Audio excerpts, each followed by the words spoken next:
Good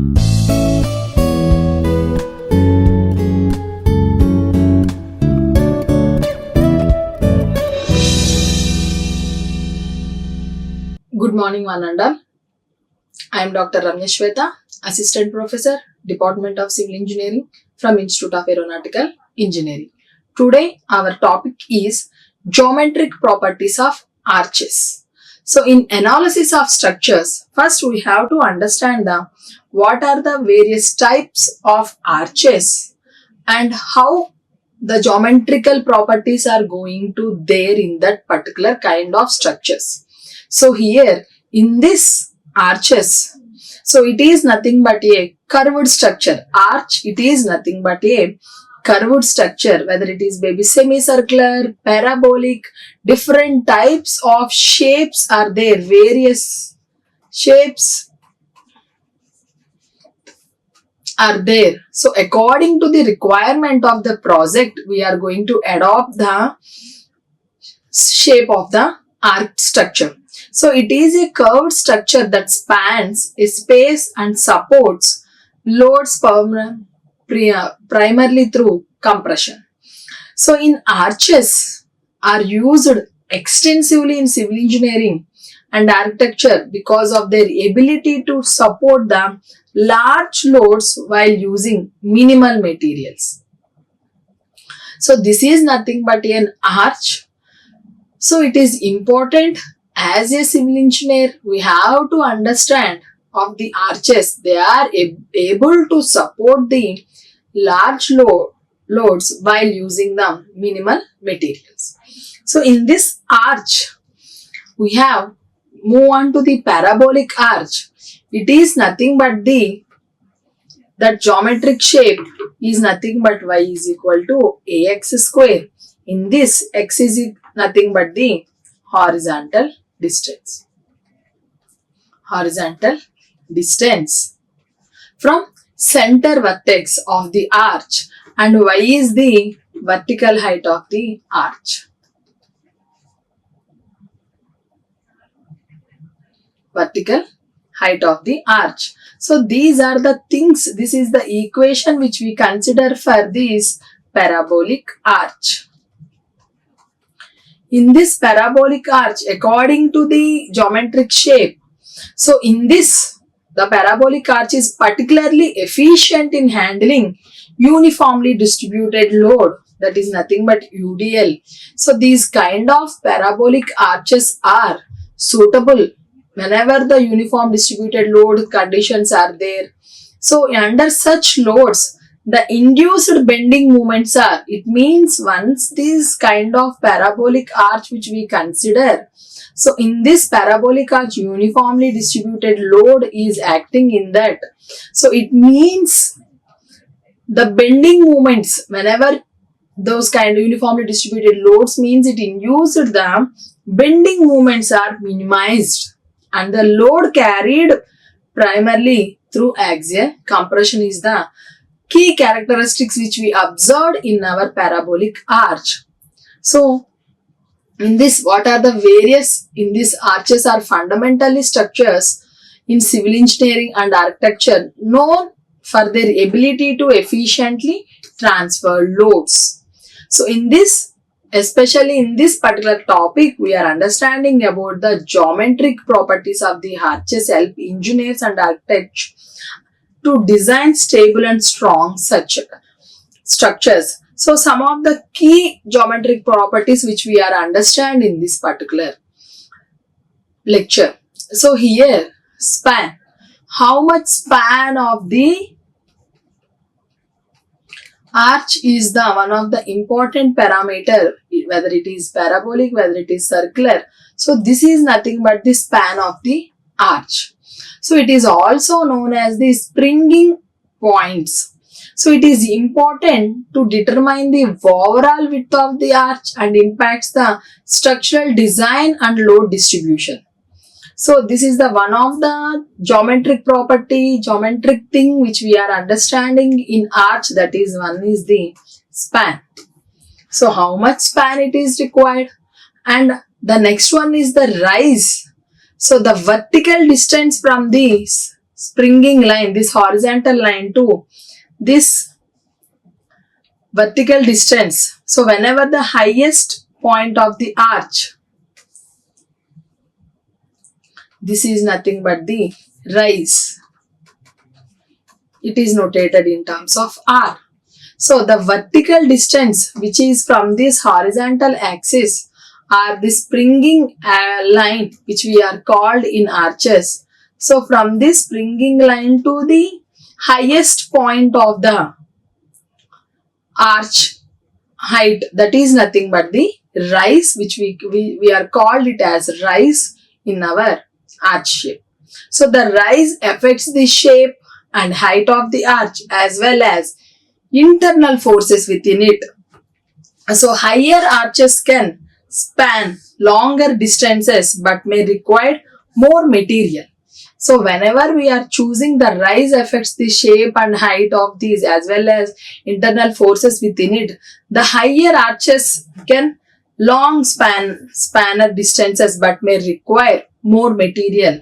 So these kind of scenarios we are going to understand as a one of the property. And this crown is nothing but the highest point on the arch located at the top of the center. So what kind of arch it is, whether it is uniformly or two ends are at same axis or whatever it may be, the highest point where we consider this is span and this is rise. This is nothing but the crown. From here also, this is nothing but the span.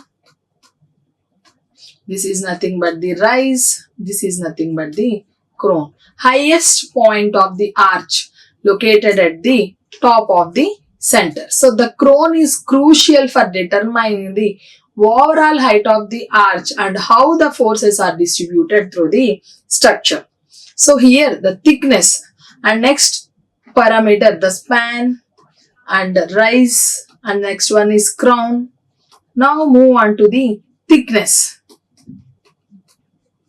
The thickness or width of the arch material. So its importance. So affect the strength and load bearing capacity of the arch. So the thicker arches can withstand greater forces. And introits. So the inner curved surface of the arch. So arch is like this. So the inner surface of the arch which is visible when looking through opening. So that is nothing but the introits. So helps define the inner geometry and is crucial for determining the passage area below the arch. So how much this passage area is there in that particular scenarios we are going to understand in this terminology. And this extrudes is nothing but the outer surface of the arch. This is nothing but the outer surface of the arch. So which is typically visible from exterior, influences the external appearance and can affect how arch interacts with surrounding structures. In arc length, so the total length of the curve of the arch from one support to the other. So that this is nothing but the arch length. This is nothing but the span. This is nothing but the rise. This is nothing but the crown. This is introid and this is extrude.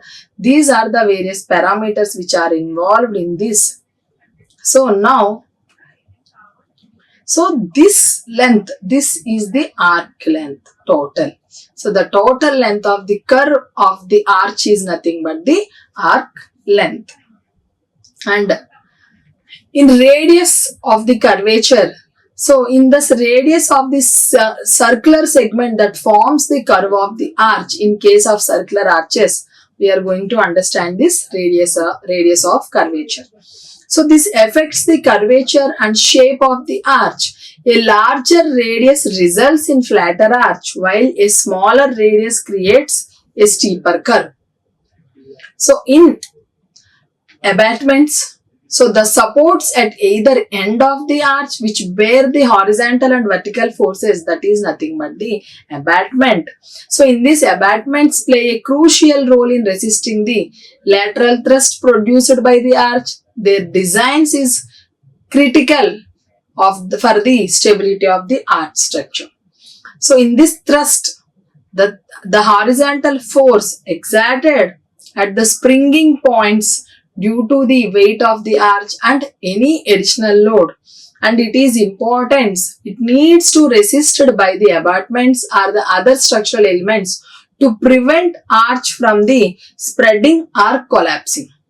And line of the thrust, so the path that represents the flow of compressive forces through the arch structure, and the importance is if the line of thrust says within the geometry of the arch remains stable. So deviations can lead to failure.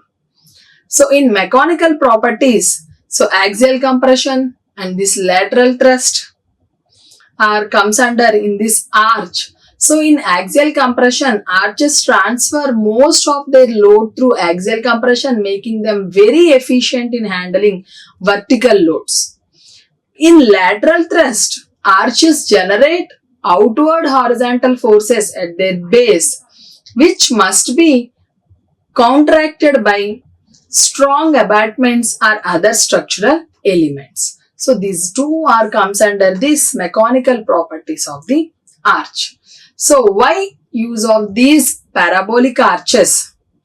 For the structural efficiency, whenever we compare to these various types of arches, we know for the circular arches, elliptical arches and parabolic arches distribute loads more efficiently because they naturally align with the shape of the load curve under uniform distribution. So this commonly we are going to understand these bridges, roofs and gateways. For example, Sydney Harbour Bridge Gateway is the example for us. So here the problem equation for this parabolic shape is nothing but the y is equal to ax square. So it is, this equation represents the height of the arch and horizontal distance x from the center line of this parameter. So to further simplify and make the equation of the specific design of an arch, so these key geometric parameters are important, that is nothing but the span and height. The span is nothing but the total horizontal distance between the two supports at each other. This is nothing but the span. And height is nothing but the maximum height of the arch at center of the vertex.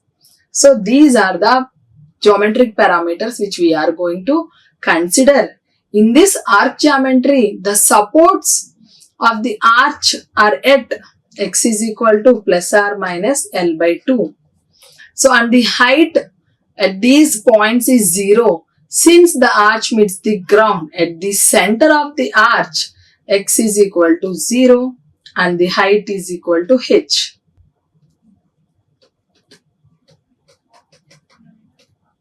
So uses these conditions, we modify the parabolic equation so that the maximum height occurs at, so x is equal to 0 and y is equal to 0 at x is equal to plus or minus L by 2.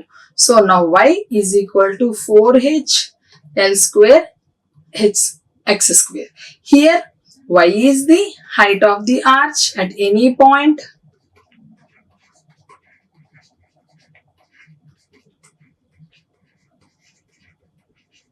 and h is nothing but the maximum height at the center, and L is the span of the arch. So these are the things which we are going to understand. So from x is equal to plus or minus L by 2. So this is the parabolic equation.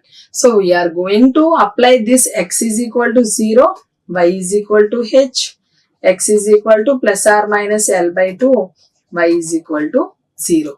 from this equation. Y is equal to 4h L square by, so x is equal to 0 means, and so finally x is equal to 0, y is equal to 0, but here finally whenever the x is equal to 0, that is equal to y is equal to h. At x is equal to plus or minus L by 2, that is equal to y is equal to 0. This is the interpretation of the equation. Now, these load analysis and structural properties. So, whenever we are consider this primary force in an arch is a axial thrust. So, which is the force acting along the length of the arch and helps resist bending movements. For a uniformly distributed load and this horizontal thrust H, it supports as we calculated like this, H is equal to WL square by 8H. This H is nothing but the horizontal thrust or horizontal thrust, and this L is nothing but the this L is nothing but the span of the arch. W is nothing but the uniform load force per unit length, and L is the span of the arch, and this is nothing but the maximum height H. So like this we are understanding this horizontal thrust. And for example, what we consider for a parabolic arch with a span of 20 meters, it is a parabolic arch with a span of 20 meters. The height is nothing but the 5 meters from here to here. This is 5 meters and a uniformly distributed load. So throughout from uniformly distributed load 10 kilonewton per meter. So find out the horizontal thrust that using this formula. So H is equal to W L square by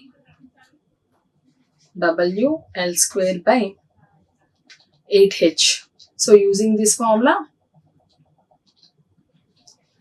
8H, substitute W is equal to, here W is equal to 10, L is equal to 20, H is equal to 5.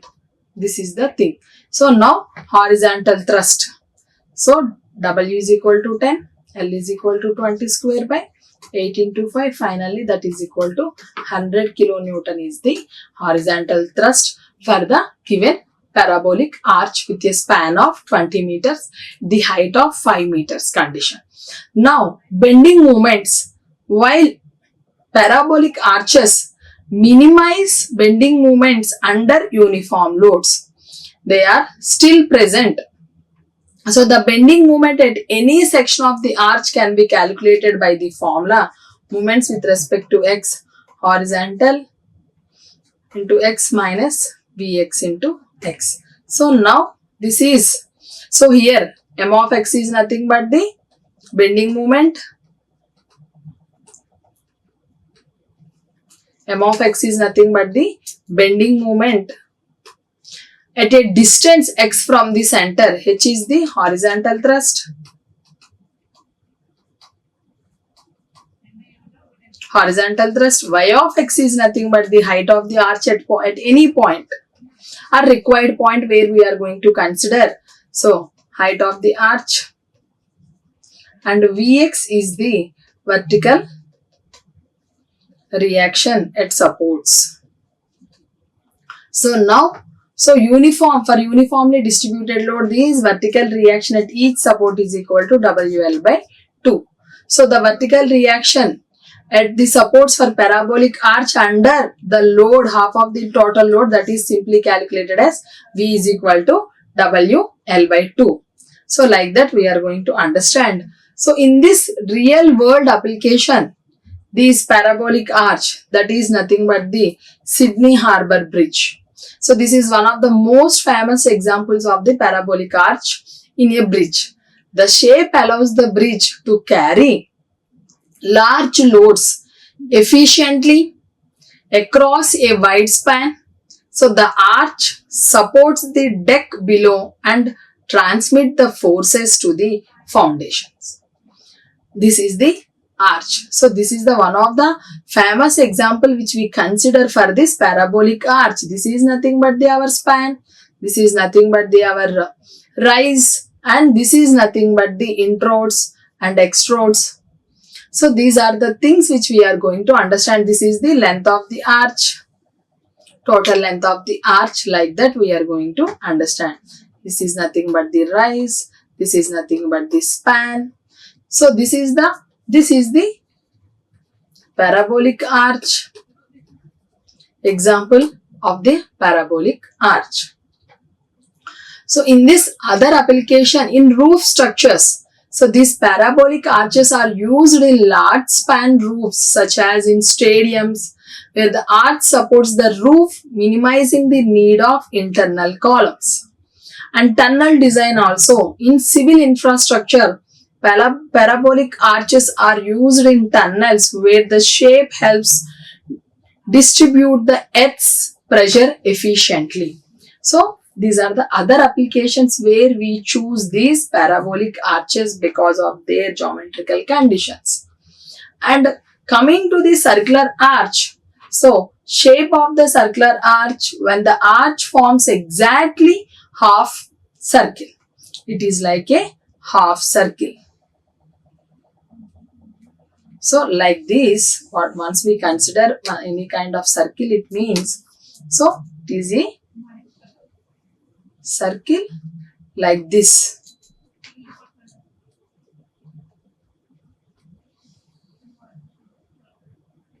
Circular shape. So half semicircle, it is called a semicircular arch. So these arches are commonly used in classical architecture and the bridge designs. So in segmental arch, when the circular arch is less than semicircular angle, the arch is called the segmental arch. These are often used in bridges and aqueducts because they exert less horizontal thrust.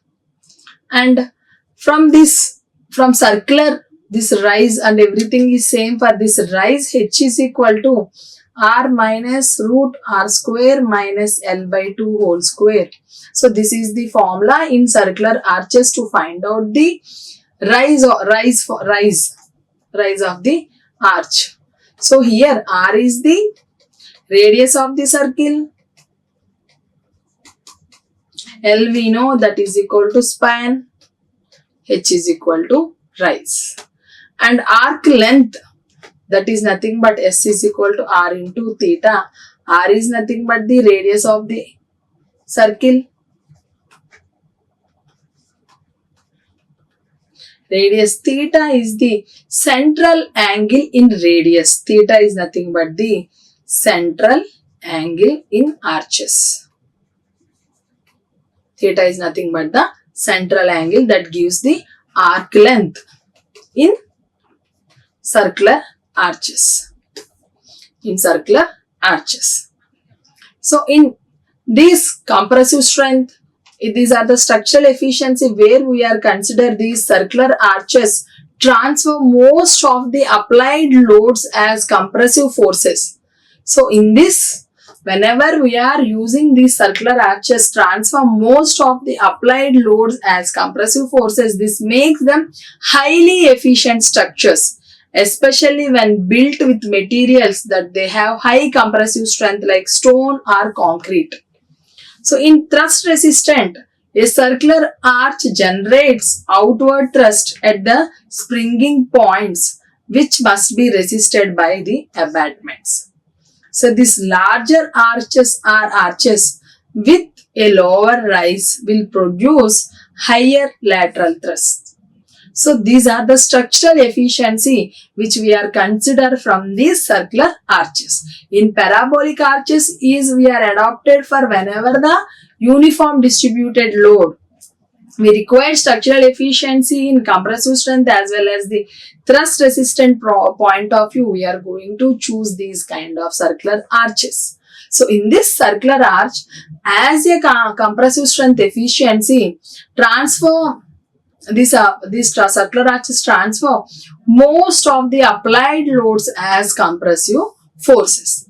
This make them highly efficient structures, especially when we are building with materials that have high compressive strength scenarios. So in this thrust resistance also, in this they are generate outward thrust at the springing points which must be resisted by the abatements. So in larger arches or arches which lower rise will produce a high lateral thrust. So in this one design of a semicircular arch, so this semicircular arch is to be constructed for a stone bridge. It is a massive compression strength we may expect. So in this, these are the following parameters, that is span is 10 meters, radius we have to be determined, thickness is 0.5 meters. These are the questions for us designing about these semicircular arches. Those are: calculate the radius, determine the rise, calculate the arch length. If weight of the arch material is 25 kg per meter square, total weight of the arch. So these are the things which we are going to understand from these basic unknowns. So these are the basic knowns. From these basic knowns, we have to find out the radius of the semicircular arch. We are going to determine the rise, and we also calculate the arch length. And finally, one more known thing, that is equal to 25 kilonewton per meter square is the total weight of the arch. These are the known things which we have in this particular. So we know radius of the arch. So in semicircular, span L is equal to the diameter of the circle. So here in semicircular conditions, we have to understand the span of the arch is equal to diameter of the circle. So the radius is nothing but the half of the span. So R is equal to L by 2. Here span length is equal to 10 meters, that is equal to 5 meters is the radius of the arch. Now the next one is rise. So for semicircular arch, the rise is equal to the radius of the arch. So this is because the highest point of the arch is exactly to the top of the semicircle. So that's why rise is equal to radius, that is equal to 5 meters. Now, so these how we are understanding from basic knowledge about these geometric properties. Now the arch length, a semicircle arch is half of the circumference of the full circle. So the formula is nothing but the arc length R into theta. So here semicircular arch, theta is in pi radians. So theta is in pi radians. So S is equal to R into pi. Here pi is equal to 5 into 3.416. So that is equal to 15.708 meters. We know total weight of the arch. So and total weight of the arch depends upon the arc length, thickness and weight of the weight per square meter of the arch material, that is equal to A into T into S. So finally we will get, these are the calculations for this semicircular arch. Now the total weight of the arch of the this particular product cross sectional area and the weight of these, that is nothing but the weight is equal to A into weight per unit area. So for that, this is the 96035 kilonewtons. These are the summary results. Radius 5 meters, rise 5 meters, arc length is equal to 15.708 meters, total weight of the arch is equal to 196.35 kilometers. Like this, we have to use these geometric properties and geometric conditions of the particular given arch, whether it is belongs to parabolic, whether it is belongs to circular. So once we understand, move on to the according to the shape of the arch, we have different way of approaches for identifying the parameters involved in that arc shape and arc. So here we have to understand those from based on this geometric condition. So parabolic have their own kind of different geometric conditions. Similarly for circular arch also, semicircular arch also, we have different geometric conditions. According to the given data, we are going to identify which type of arch it is, or if they mention Okay, no issue. If not, we have to understand which type of the arch and how we are going to approach like this in this. So that's why we know it is semicircular. Then only we are going to consider this L is equal to the diameter of the circle. So it is nothing but the radius of the arch is equal to half of the span, length of the half of the span. So that geometrical condition is help us for getting the results easily. And also this rise also, like this rise also. So the rise is the equal to the radius of the arch. So because of these geometrical conditions help us for understanding about the various conditions involved in this particular whether respective arches. So like this we are going to understand these geometric properties. So these are the some of the web references which we are going to consider for understanding about these geometrical arches, and these are the things which we are going to understand. Thank you. We will see in our next class. Like, share and subscribe. Hit the bell icon for more updates.